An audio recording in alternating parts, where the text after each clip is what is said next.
नमस्कार.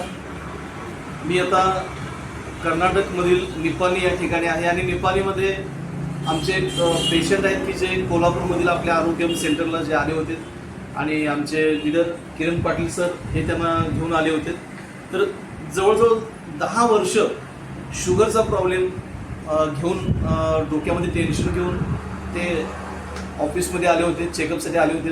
तर त्यांना आलेला रिझल्ट जो आहे ते आज स्वतः या ठिकाणी सांगण्यास ते आलेले आहेत. तर पुढं त्यांचं मनोगत आपण आहे. सर, तुमचं पूर्ण नाव सांगा. माझं नाव संजय दत्ताजीराव निंबाळकर. संजय दत्ताजीराव निंबाळकर. संजय दत्ताजीराव निंबाळकर. मी राहणार निपाणी. शुगरचा नेमका त्रास तुम्हाला? मला शुगरचा नेमका 2015-16 कम झाला. म्हणजे मानसिक स्थितीमध्ये मला जरा मानसिक त्रास झाल्यामुळे मला शुगर भरपूर वाढली. मला एक चांगल्याचे अंधारे कोल जायचे आणि मोठ्यावर चक्कर मारतो.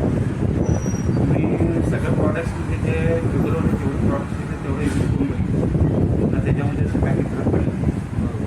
मग काही कालांतरानं म्हणजे आमचे किरण पाटील यांनी मला आमचं एक प्रॉडक्ट वापरून बघा म्हणून सांगितलं.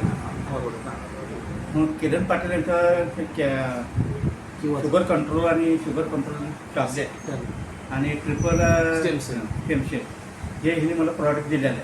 ते मी आता सलग 3 महिने झालं यूज करत आहे. ओके. मी माझी पहिल्या ज्या टायमाला प्रॉडक्ट चालू करायसाठी माझी शुगर 490 होती. 490 होते जेवल्यानंतर जेवणानंतर. जेवणाच्या आधी होती 390. ओके.